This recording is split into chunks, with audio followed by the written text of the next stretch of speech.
로마서 8장 12절로 17절까지 교독하시겠습니다.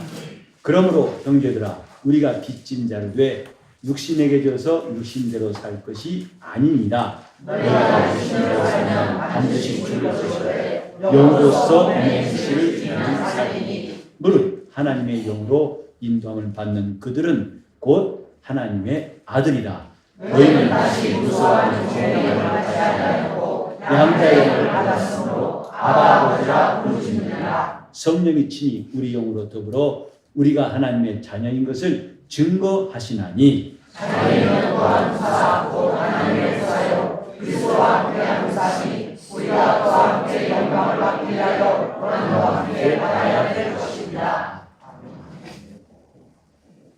사도 바울의 서신 가운데 이제 거의 결정을 향해서 올라오고 있습니다. 8장 여기를 포함해서 나머지 부분은 절정, 신앙인의 절정.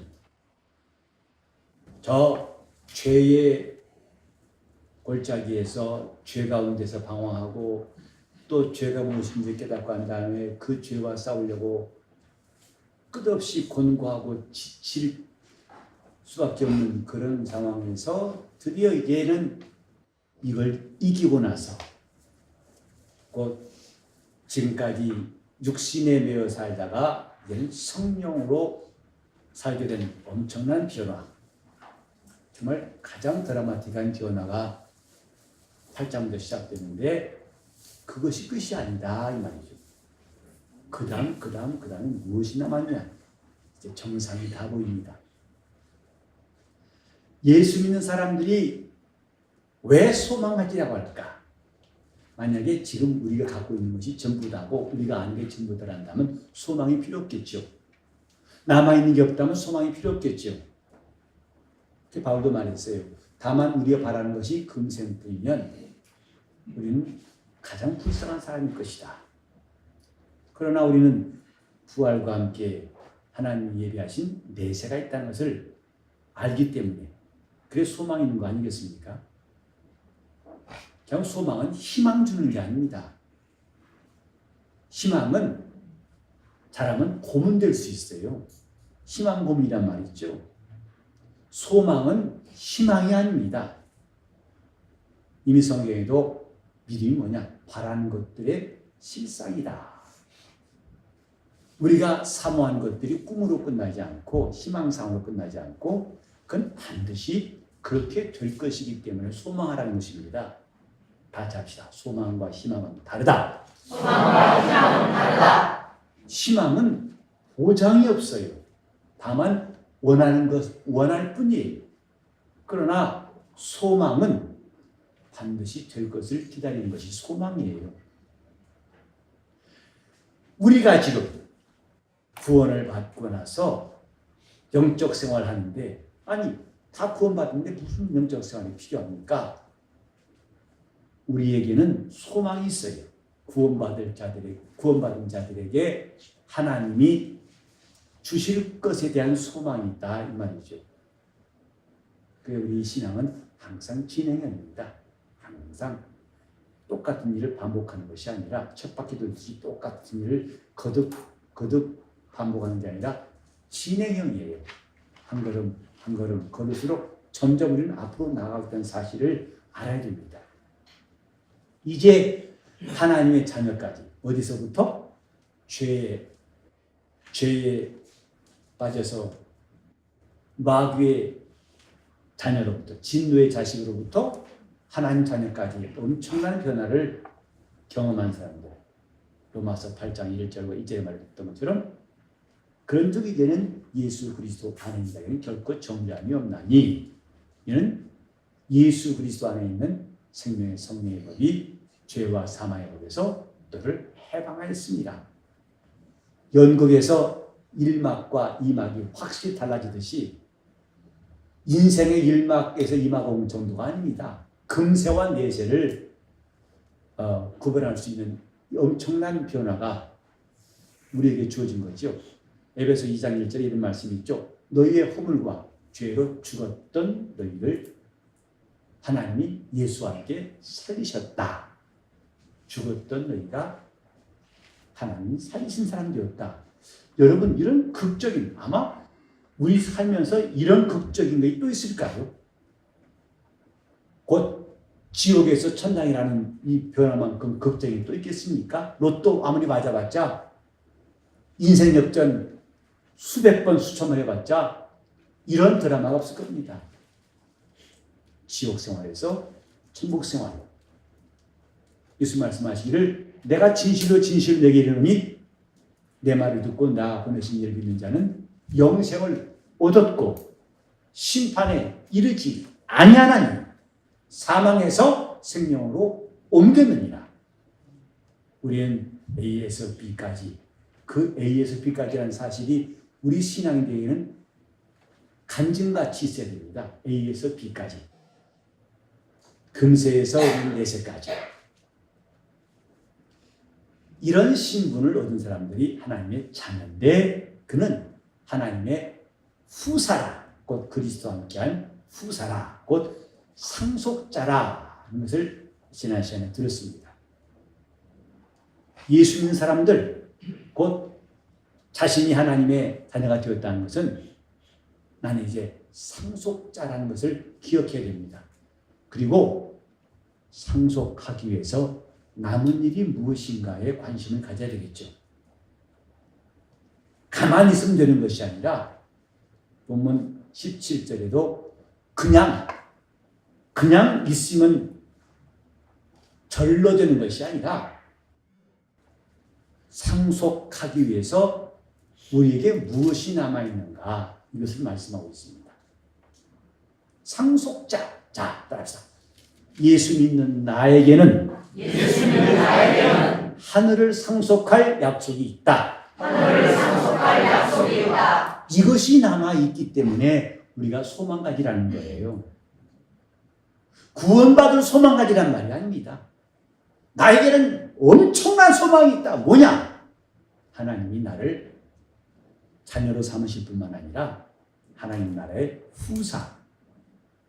그걸 내가 미리 보았다. 뭘? 예수께서 하늘을 상속하심을 보았다. 너도 그걸 부러워하고 너도 그와 함께 상속자가 되는 것이 남은 일이다. 이게 소망이에요. 이제 우리에게 소망에 관한 이유를 물어본 사람들에게 우리는 이것을 분명히 말해줘야 됩니다. 나는 하나님 나라의 상속자다. 그 나라를 유업으로 받을 사람이다. 다시 한번, 나는 상속자. 나는 하나님의 상속자. 이것이 성도들의 소망이에요. 이제 그렇다면은 상속하기 위해서 우리에게 무엇이 남아있는가? 다 같이 한번 17절을 다시 한번 읽어볼까요? 시작! 후사요 그리스도와 함께한 후사니 우리가 그와 함께 영광을 받게 하여 고난과 함께 받아야 될 것입니다. 그와 함께 영광 받는 것이 상속하는 것입니다. 그러려면 그와 함께 고난도 받아야 할 것이니라. 그 앞부분만 보면 아주 할렐루야입니다. 그와 함께 영광 받기 위해서 고난은 좀 나는 별로 고난은 조금 친하지 않아서. 근데 이것은 함께 오는 겁니다.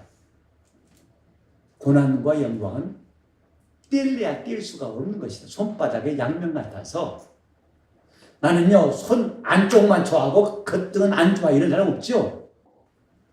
손은 손등들, 손바닥 다 필요합니다. 그게 손이에요.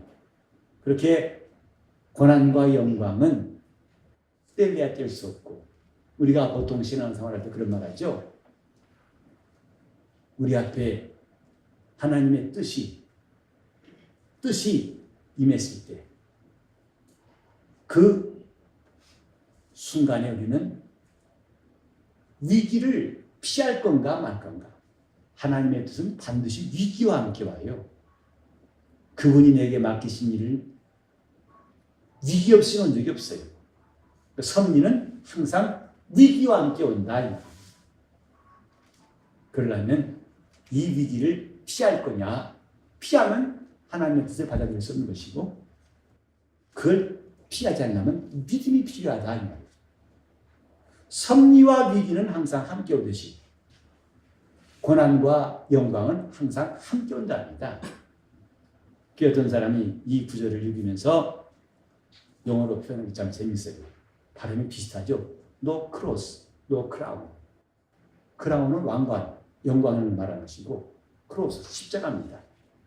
십자가 없이는 왕관도 없다.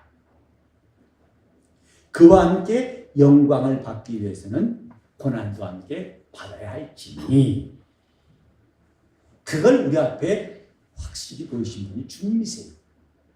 그분이 고난 받으신 것 그에게는 이 땅에서 합당한 대우가 없었어요. 가장 부당한 대우를 받으신 분이 예수 그리스도예요. 그래서 성경에 들어가기를 그는 우리와 같은 혈육을 가지신 분이시로되 죄는 없으십니다. 그런데 죄 없는 이가 죄인과 동등한 대우받은 것 이렇게 부당한 일이 있습니까? 부당한 일입니다. 그러나 하나님은 그 예수의 고난을 그가 받으신 고난을 결코 무시하지 않고 하나님은 그를 지극히 높여서 영광의 보좌에 앉게 하셨다고 성경에 말씀했어요. 곧 고난과 영광 항상 함께 있습니다. 남편과 아내가 합하여서 한 가족을 이루는 것처럼 고난과 영광 한 짝입니다. 근데 우리가 오늘 함께 들어갈 게 뭐냐면 고난과 고생은 달라요.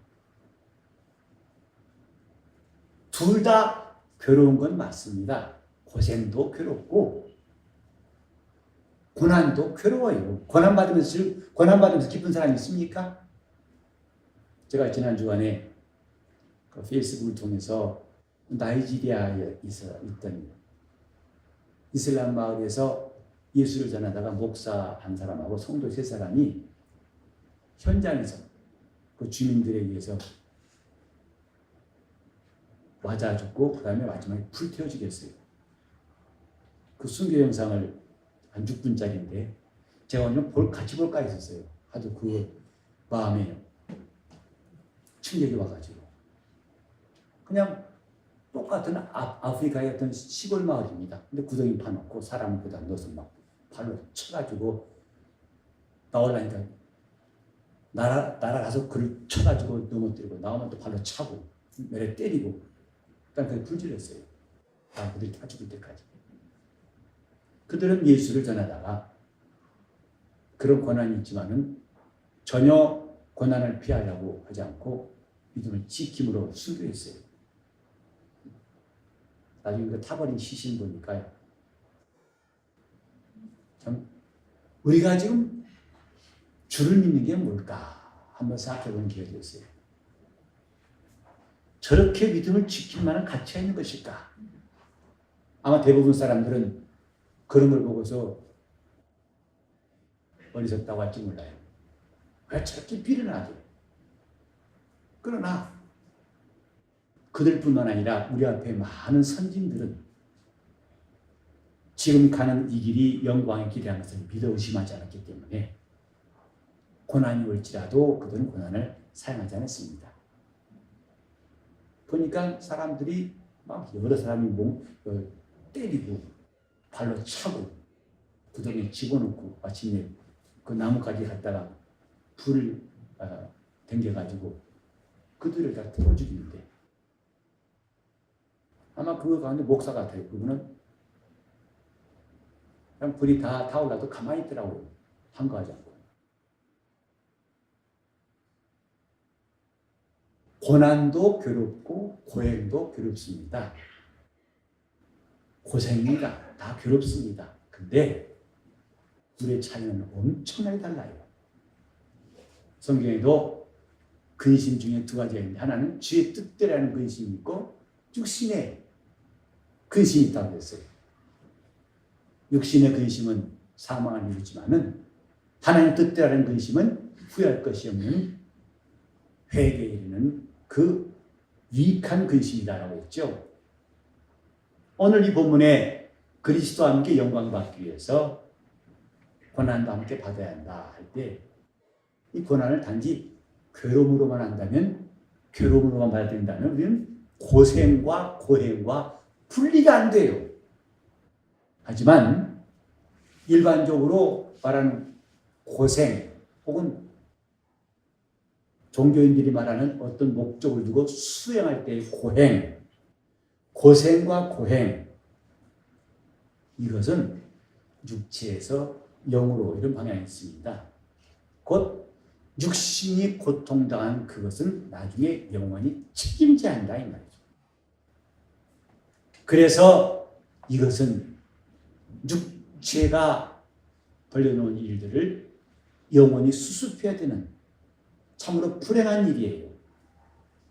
그러나 여기 말한 고난이라는 것은 우리 영혼이 결심한 겁니다. 내 육체가 선택한 게 아니라 내 영혼이 결심한 거예요. 뭐 때문에?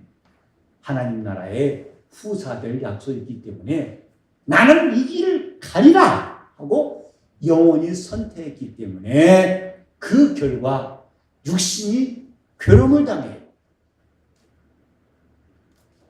육신의 괴로움과 염려와 근심 때문에 영혼이 저주받는 것이 첫 번째 괴로움이라면 내 영혼이 소망이 있어서 내가 비록 이 땅에서 편안하게 살 수 있는 길이 있을지라도 그 길로 가지 않냐고 나는 오히려 그리스도께서 고난 받으신 것을 따라서 나도 그와 함께 고난을 공유하겠다. 이때 육체는 매우 고통을 당하고 있습니다. 우리 다 같이 사전 골로새서 1장 보실까요? 24절 보시면 골로새 1장 24절 시작. 내가 이제 너희를 위하여 받는 괴로움을 기뻐하고 그리스도의 남은 고난을 그의 몸된 교회를 위하여 내 육체에 채우노라. 내가 너희를 위하여 받는 괴로움을 기뻐하고 그랬어요. 이 괴로움은 자기 육체가 자기 육체로부터 시작한 것이 아닙니다. 곧 예수 밖에 있는 사람들이 겪는 괴로움은 아니라 이 말이죠. 다 어떻게 살까, 뭘 먹을까, 뭘 마실까, 뭘 할까 이런 것 때문에 고생하고 있어요. 그럼 자기 영혼에는 결국은 저주일 뿐입니다. 멸망일 뿐이에요. 바울의 괴로움은 그게 아니에요. 내가 하나님의 교회를 위해서 내가 너희를 위하여 받는 괴로움을 기뻐하고 그랬어요. 주 예수와 및 복음을 위해서 받는 고난은 첫 번째 말한 고생이 아닙니다. 우리는 예수 믿고 고생하자는 게 아니고 그와 함께 영광 받기 위해서 그와 함께 고난 받자 이것입니다. 기독교의 신앙은 고행주의가 아닙니다. 늘 스스로를 갖다가 자학하고 억누르고 죄 짓는 자기를 갖다 채찍질하고 그건 종교인도 할 수 있어요. 그러나 우리는 그렇게 우울하고 어두운 것이 아니라 그와 함께 영광을 받기 위하여 그분의 뜻대로 살려고 하다 보니까 닥쳐오는 괴로움들 그것이 그와 함께 고난이에요. 이걸 예수님께서는 자기 십자가라 했어요. 아무든지 나를 따라오려거든 자기를 부인하고 자기 십자가를 지고 나를 쫓을 것입니다. 우리 직분자들이 종종 느낄 때 있을 것입니다. 내가 직분하면 편해요. 왜? 나 하나만 간수하면 돼요. 그러나 맡은 영혼을 위해서 수고하는 것은 정말 적지 않습니다. 저는 이제 우리 성도들이 많아지다 보니까 일들이 이름부로 한 기도가 벅차요. 정말 벅찹니다. 일 많아가지고 다 했다고 했는데 또 빠지대요. 물론 그때도 여기 계신 분은 대부분 다 그 일은 안 빠집니다. 근데 이제 그 뒤에 오신 분들은 내가 기도했다 싶은데 나중에 명다 보니까 빠져 다시 추가하고 그러는데, 근데 기도도 보통 힘든 게 아닙니다. 그냥 나 혼자만 기도하면 돼요.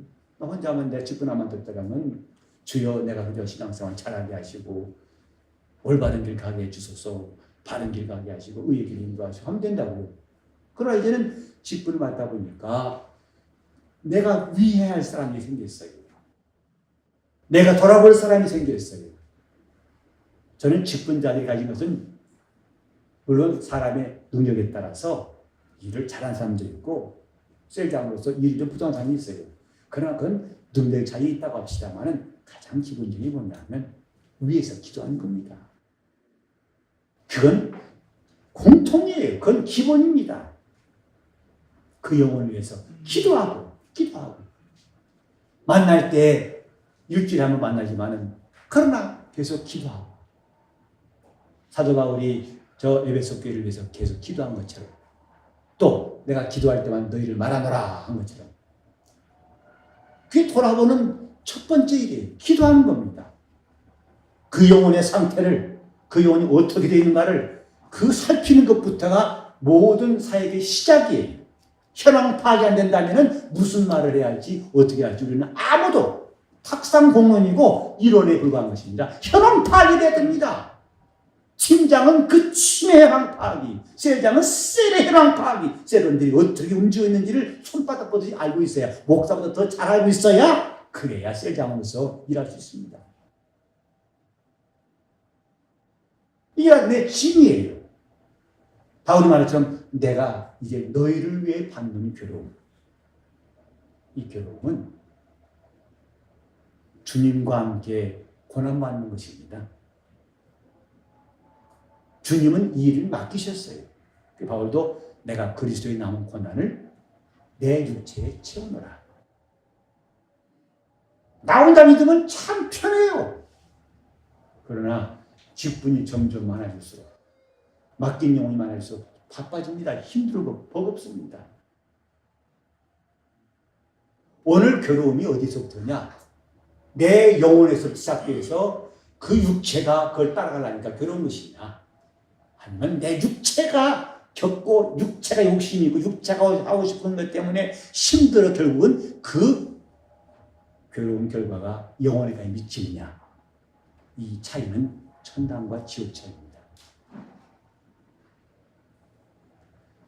아마 이 가운데 누구도 괴로움을 더 좋아할 사람 없을 겁니다. 편안한 게 좋으세요? 괴로운 게 좋으세요? 하면 아마 100% 나는 괴로운 특기가 있어서 난 괴로움이 좋습니다. 이런 사람 아무도 없을 거예요. 이번 수련회 때도 저는 걱정스러워서 강당 보니까 이런 의자가 안 보여가지고 큰일 났다 싶었어요. 요즘은 다 이런 의자 앉는 게 익숙하죠? 전에 방석 깔고 앉아 은혜 받던 때는 다 지났거든요. 근데 다행스럽게도 김현 목사님이 이 접는 의자가 있어서 140개 있다고 해서 141번째는 이제 앉아서 방석 깔고 계십니다. 근데 불편하죠. 의자 없으면 불편하죠. 그러나 의자 있으면 편안하고 그것도 가능하면 딱딱한 의자 아니라 폭신폭신한 거. 더 좋으면 소파. 아니면 거의 들어눕는 거. 요즘 성도들에게는요, 편안함이 무척 중요한 부분인 것 같아요. 그래서 목사님, 거기 샤워실 있어요? 목사님, 거기 뭐 있어요? 목이 많이 들끓죠? 일단 편한 차리면 마음을 좀 다음 기회에 하고 싶어요. 그건 어쩔 수 없어요. 저도 그런다고 편안한 것을 싫어하는 사람 결코 아닙니다. 지난번에 쿠바 갔을 때 정말 저도 힘들었어요. 저도 웬만하면 힘든 소리 안 했는데 같이 앉은 여자도 꽤 괴로웠습니다. 정말 숙소가 얼마나 불편하고 하루에 세면하고 화장실 한 게 미션이에요. 잘 지나면 하루 지나는 것이고 여러 사람 줄서 기다려야 돼요. 냄새는 얼마나 역한 냄새 나는지요. 근데 그걸 이 한 주간 동안 거기서 보니까 캄캄하더라고. 깨끗한 시설만 찾다가 그러니까 근데 그것 때문에 나 세미나 안 할 테니까 내일 비행기 타고 갑시다 할 수 있나요? 우리나라 편하고 싶어요. 편한 반대는 불편한 거, 괴로운 겁니다.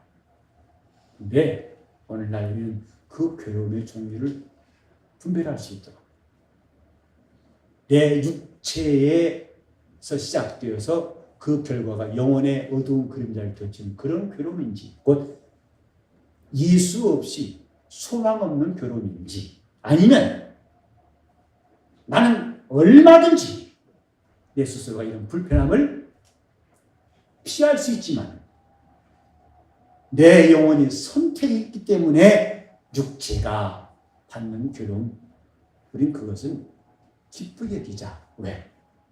이것이 그리스도와 함께 영광받기 위해서 그와 함께 고난받는 것이라 여겨서 이게 내 십자가다 이 말이죠. 교회는 편안한 신앙생활을 추구하다 보면 때로 여러분이 실망할 때가 많습니다. 교회는 편안한 것도 있어야 되지만 일부러 편안한 것인데 안 하는 것이 아니라 편안함도 필요하겠지만 더 중요한 것은 다 같이 합시다. 그리스도와 함께 고난받는 것을 기뻐하자. 이 사람이 소망 있는 사람들이에요. 내가 이렇게 지금 살고 있는 것, 이렇게 행하는 것, 소망이 있다.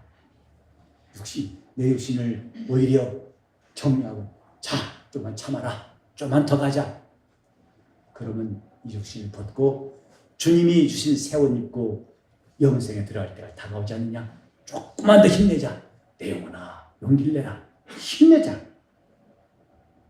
오늘 과연 우리는 편안한 생활을 원하고 있는지 아니면 바울 사도의 말씀처럼 내가 이제 너희를 위하여 받는 괴로움을 기뻐한다 할 것인지. 교회는 이렇게 그리스도와 함께 고난받기를 기뻐하는 사람이 많아질수록 건강한 주님의 교회예요. 주님은 그런 교회를 사랑하시고 내 교회라고 말씀하실 것입니다.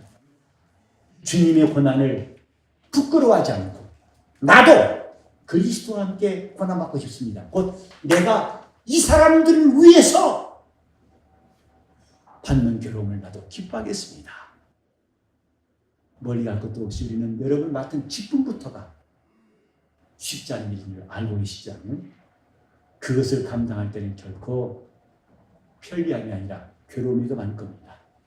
우리는 그런 괴로움을 사양치 말고 정말 소망 있는 하늘나라의 후사로서 이 일을 기쁨으로 감당할 수 있기를 예수님으로 축원합니다. 고난과 함께 오는 영광이 우리의 소망입니다. 그리스도의 나라에 들어가서 그분과 함께 하늘을 상속하는 것, 이 얼마나 영광스러운 것인가. 이 소망이 우리 가운데 조금만 해서 우리는 오히려 사람들이 편하고 즐겁고 자기가 하고 싶은 대로 하는 일을 택할 때에 우리는 오히려 좁은 길로 교회를 위해서 받는 괴로움을 기뻐하는 성도가 다 되시기를 예수님으로 축원합니다. 기도하실 때 내가 고난과 함께 주님의 영광에 참여하는 하나님의 후사 될 수 있도록 통성으로 기도하시겠습니다. 하나님 아버지, 우리 앞에 새롭고 산 길이 있다고 배웠습니다. 그러나 그 길이 결코 녹록치 않고 만만치 않아서 주님과 함께 고난받기를 즐겨한 사람만 갈 수 있는 좁은 길인 것을 우리에게 알게 하여 주셔서 이 길을 사양한 사람이 없게 도와 주옵소서. 그와 함께 고난받으면 그와 함께 영광받는다는 이 성경의 약속이 우리에게 소망이 되게 하여 도와 주시옵소서. 잠깐 편하고 나중에 자기 영혼이 공고하면 당할 것인지 아니면 잠깐 동안 그리스도와 함께 고난을 받고 우리가 주와 함께 영원토록 영광을 누릴 것인지 이 선택 앞에서 우린 잠시도 망설이지 않고 주를 따르게 도와 주옵소서. 아무든지 나를 따라오려거든 자기를 부인하고 자기 십자가 지고 나를 쫓으라고 말씀하셨사오니 우리 교회가 이렇게 주님의 남은 고난을 육체에 채우는 주님의 교회가 되게 하여 주시옵시고 나 혼자 살기에는 편안하지만은 맡기신 영혼을 주신 것을 감사하여 위에서 기도하고 돌아보며 그들의 영혼을 잘 인도할 수 있도록 이렇게 우리 앞에 실려간 일감 있음을 감사하게 도와 주시옵소서. 주여 우리 교회 각 기관들과 셀들을 하나님이 인도하시고 건강한 셀이 되게 하시고 건강한 주님의 지체로 우리 교회가 성장하게 도와 주시옵시고 이를 위해서 눈물을 흘리며 간구하며 자기 직분을 감당하려고 몸부림치는 죄인분들이 사방에서 일어나게 도와 주시옵시고 정원을 향해 애착 가지고 그들을 돌보며 이것이 내 할 일이고 이것이 내 멸류가 아니고 이것이 내 자랑이요 주님을 신뢰할 내 기쁨이라고 고백할 수 있도록 우리 모두가 다 깨어서 주님의 지체가 되어서 영광스러운 후사로 나아갈 수 있도록 도와주옵소서. 주연이 함께 하시고 나옵고 예수 이름 받도록 기도드리옵나이다.